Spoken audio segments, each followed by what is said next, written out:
So it doesn't matter, you still get the same money. Yeah? Whereby you will buy the rice and process it and be able to sell it directly in the market. So these people to come and buy rice for us is helping us a lot. People want to do something within 6 months, they want to make a meaningful gain. And if you have that kind of mindset, it is going to be really difficult for us. I am Khalifa Jamil. I'm a Gambian. I studied international development management at the University of Van Hol Larenstein in the Netherlands. I've been living in the Netherlands for the last 12 years. Due to my agricultural or developmental background of education, I decided to come up with a business plan whereby I can help poor farmers in the Gambia and also build the economy of the Gambia. So this is why I started with rice farming business. So how long have you started in business? I've been in this business for almost a bit more than 6 months. Since January we started production, and now as the 4th season of production ends, we also see that the need to buy rice from local rice farmers in order to create access to the market, whereby we will buy the rice and process it and be able to sell it directly in the market. So therefore, we are doing this in order to help them get close access to the market, to reduce the hassle that they go through in selling their rice. So you started the business like a few months ago. Yes. So how did you see the business? The business is quite challenging, as the value chain of rice itself in the Gambia is still in its infancy. The government is trying to stimulate the rice value chain, but we have a long way to go, and hopefully with the right attitude, with the right policies in place, right business plan, right processes, I think this we can improve the Gambian economy with this rice promotion, because rice is the staple food of the Gambian people, and there's a need to invest in this value chain in order to encourage local farm production and also build a local economy.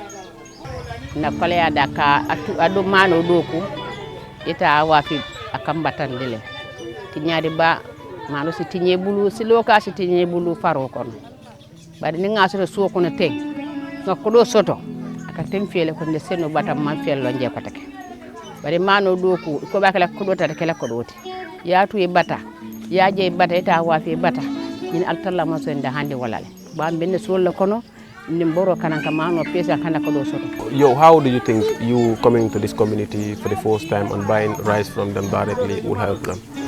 Actually, the thing is that we are giving them a premium price in what we are paying. It is the highest in the market, because we are not only a profit-making entity, we also have a social enterprise idea as part of our business, because when we start making profit, we want to plow back the profit into these communities so that we can develop the communities in terms of education, agricultural development, health, and also disaster risk reduction. In terms of food and nutrition security, we can also give back to this community. That is one of the ideas. But us coming here, I think it makes them happy, because the first time we came there, most of the farmers were a bit skeptical about the price. But as we bought the rice from others, they see that we are paying good price. That's why now you have a high turnout of smallholders farmers who want to sell their rice to us. If we are not paying a good price, they wouldn't do that.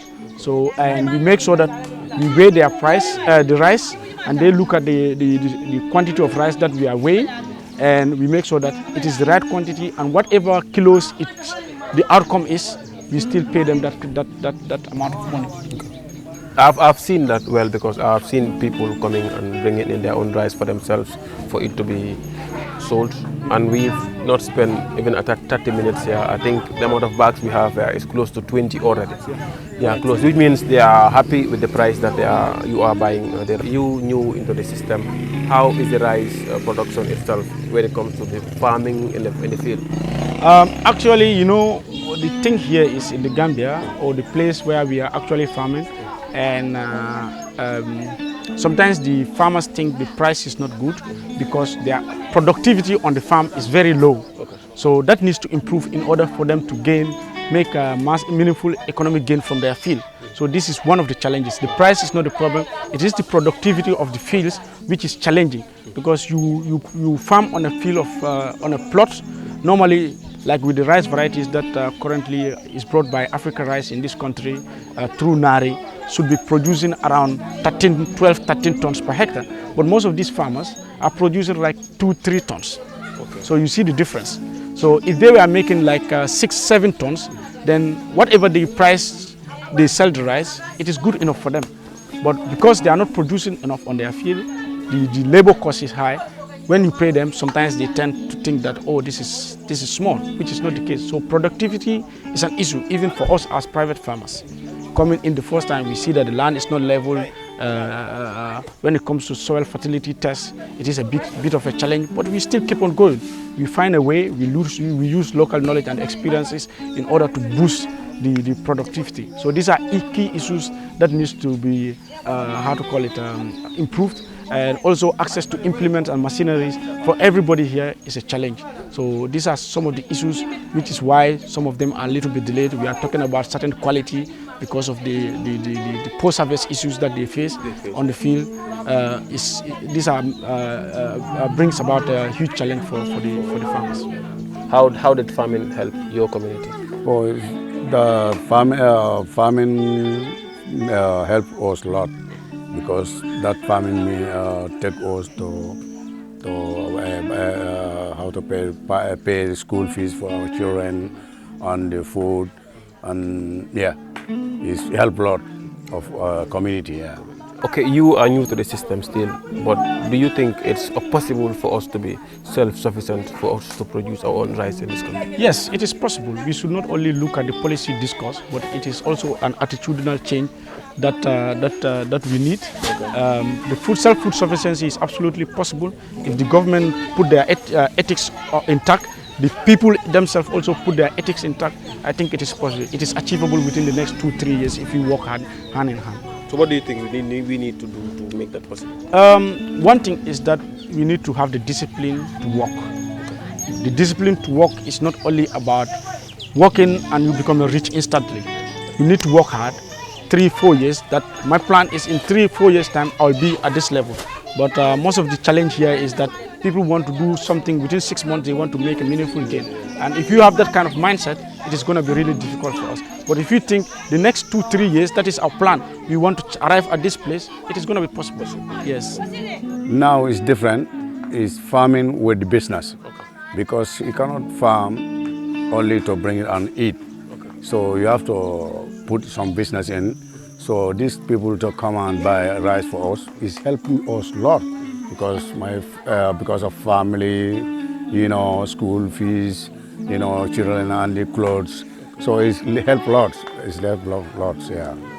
Man sanale na jang fo kontana nenda ha biya ko mi mirende ni beni mboro kala bilu mi bata jang foloke nganyim foye mo jamani misira mu yanne batata mano tu bari korotota alle na bali yakka bari biri nyillo mobe ko manto ko mobe ka tedda mana bat o yatna bi dotte fangata nafti nola ko ale taji kata mano sani ba mano be bla siyata dun to be ka tuli ate bada barka ma soto laji nyenda hande baaki ayenda hande bagal